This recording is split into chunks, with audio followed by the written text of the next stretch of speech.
guys, welcome back to my channel. So in today's video I am going to be sharing how I make my lemon drizzle cake, but I'm going to be cooking it in my slow cooker.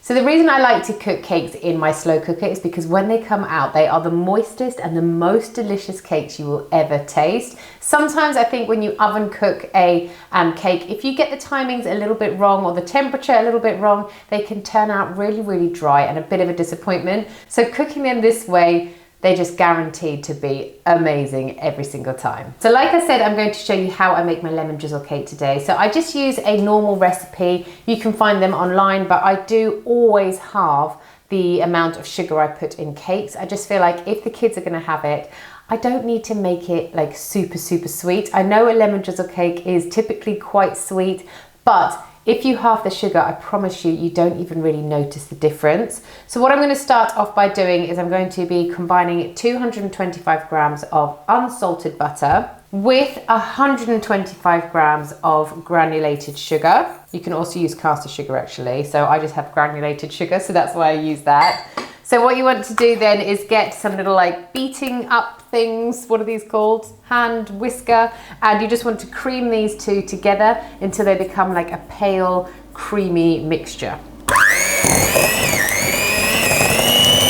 Right, once you've combined those two together, you're then ready to add your eggs. So I've got 4 eggs that I'm going to add in here. I'm just going to add one at a time, and then once I've added one, I'm going to blitz it up again, another, blitz it up again, and so on. Right, that's looking really good. So I'm now ready to sieve in my flour. So similarly to how I added my eggs, I'm just going to add like half the flour in first of all, give it a mix about, and then I'm going to add in the other half. I've got 225 grams of self-raising flour here, and everyone always asks about this sieve.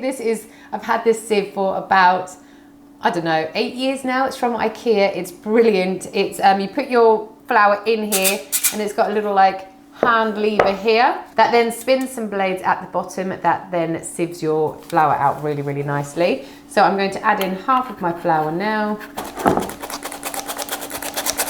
Literally the best sieve ever. Give it a little beat up.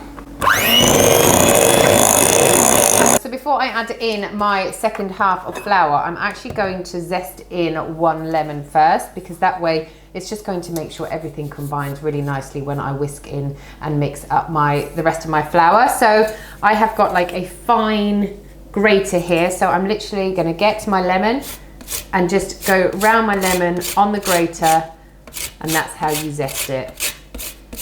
You want to be quite generous with this, because obviously to have like a non-lemony lemon drizzle cake is just not great at all.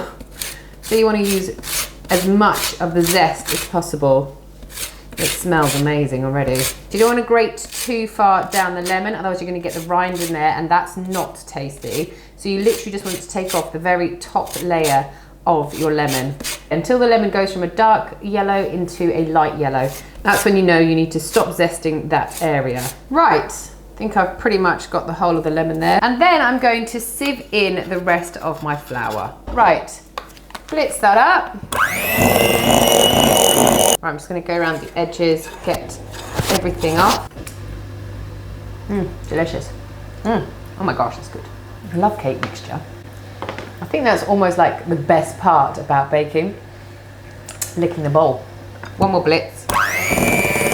Right, that's all done. I'm going to set that to one side quickly, and I'm going to get my slow cooker. So what I've got here is I have got this cake tin that I have already got. It's actually brilliant. I'll link one down below. You don't need to grease it at all. It is completely grease proof already.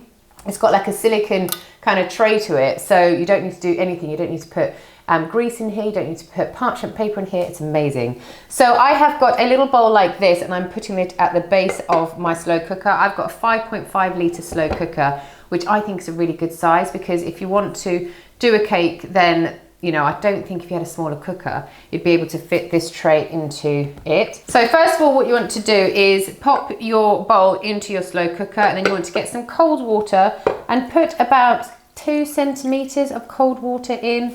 So I'd probably say it's like a full cup's worth of cold water into the bottom of your slow cooker. Then we'll just add our mixture into our cake tin. all ready to go into my slow cooker. So another great thing about cooking a cake in a slow cooker is if you are entertaining and you want to have a nice warm dessert to end with, this is perfect because you will cook it in your slow cooker. By the time you are ready to serve your dessert, you could just take this out and it's ready to serve. Nice little bit of ice cream and a coffee, dessert sorted. So you're gonna pop your cake into your slow cooker, and then you will see you have got quite a big gap to the sides with no water in there. So you just want to get some boiling water and then fill your slow cooker up till halfway up your cake with boiling water. By having water in your slow cooker when you're cooking your cake, it's going to steam your cake and keep the moisture in there. And this is what's going to make it really, really moist and delicious. Right, we are all set and ready to go. So I'm going to put my lid on and I'm going to put this slow cooker on to low for 6 hours. And in 6 hours time, you're then ready to add your top glazing and serve.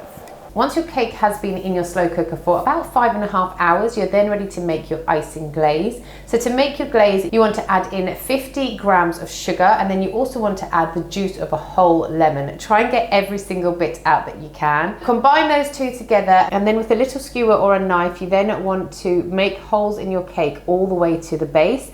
So push your skewer all the way down in quite a few different places around your cake, and then you want to add on your icing topping. So you just want to pour it all over the top, and all of those delicious lemon and sugar juices are going to seep their way through all the way to the bottom of your cake.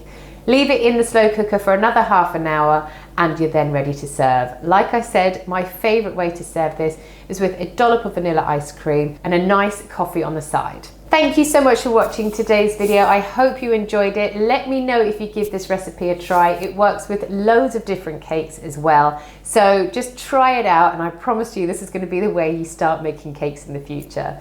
Thanks again for watching and I'll see you next time. Bye.